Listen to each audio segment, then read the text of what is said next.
क्या आपने कभी ऐसा इंसान देखा है जिसके सामने आप कितना भी अच्छा कर लो, उसे बस कमी ही दिखे? आप सच बोलो तो वो नियत खोजेगा, आप मदद करो तो वो स्वार्थ ढूंढेगा, आप चुप रहो तो वो घमंड बताएगा। और हैरानी की बात यह है कि ऐसे लोग सिर्फ इंसान में ही नहीं, भगवान में भी दोष निकाल देते हैं। आज की ये कहानी सिर्फ एक कुत्ते की कहानी नहीं है, ये कहानी है मानसिक प्रवृत्ति की। एक बार दो दोस्त थे। एक दोस्त ने दूसरे से कहा, मेरा कुत्ता बहुत टैलेंटेड है, वो पानी के ऊपर चल सकता है।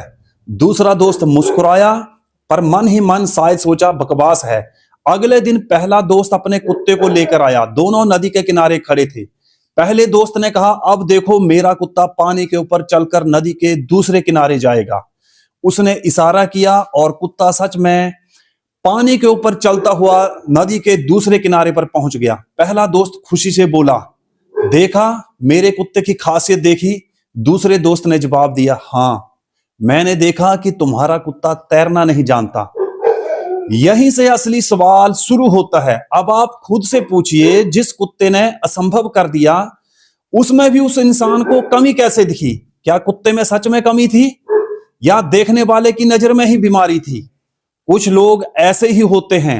आप सूरज दिखाओगे तो धूप की गर्मी गिनाएंगे, फूल दिखाओगे तो वो कांटे गिनाएंगे, आप समाधान रखोगे तो वो समस्या ढूंढेंगे। यह कौन सी प्रवृत्ति है? यह प्रवृत्ति कहलाती है दोष दृष्टि। ऐसे लोगों का दिमाग अच्छाई पहनने के लिए ट्रेंड ही नहीं हुआ होता। क्यों? क्योंकि उन्होंने खुद से कभी संतुष्ट रहना ही नहीं सीखा। क्योंकि उनका अहंकार दूसरों की ऊंचाई सहन नहीं कर सकता।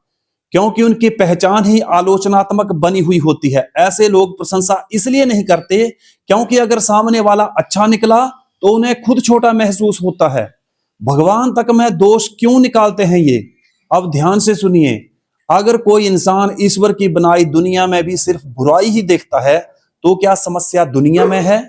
नहीं, समस्या उस चेतना में है जिससे वो देख रहा है। उस मन में कड़वाहट भरी हो, वो अमृत में भी जहर ढूंढ लेता है। और जिस मन में शांति हो, वो साधारण में भी ईश्वर देख लेता है। सबसे खतरनाक बात, सबसे दुखद बात यह नहीं है कि ऐसे लोग दूसरों को नीचा दिखाते हैं। सबसे दुखद बात यह है कि वे कभी भी खुद भी खुश नहीं रह पाते। क्योंकि जो हर जगह दोष ढूंढता है, वो खुद के भीतर झांकने से डरता है। जो हर अच्छाई को नकारता है, वो अपने खालीपन को छुपा रहा होता है। आपको क्या करना चाहिए? अगर आपके आसपास ऐसे लोग हैं, उनसे अपनी काबिलियत साबित करने की कोशिश बिल्कुल भी मत करो। उनसे मान्यता की उम्मीद बिल्कुल ना रखो। और सबसे जरूरी बात, उनकी नजर से खुद को कभी मत आंको। याद रखिए, गिद्ध को हमेशा लाश दिखती है और हंस को हमेशा मोती। चुनाव आपका है कि आप किस नजर से दुनिया को देखना चाहते हैं। धन्यवाद। जय हिंद। सत श्री अकाल। वंदे मातरम।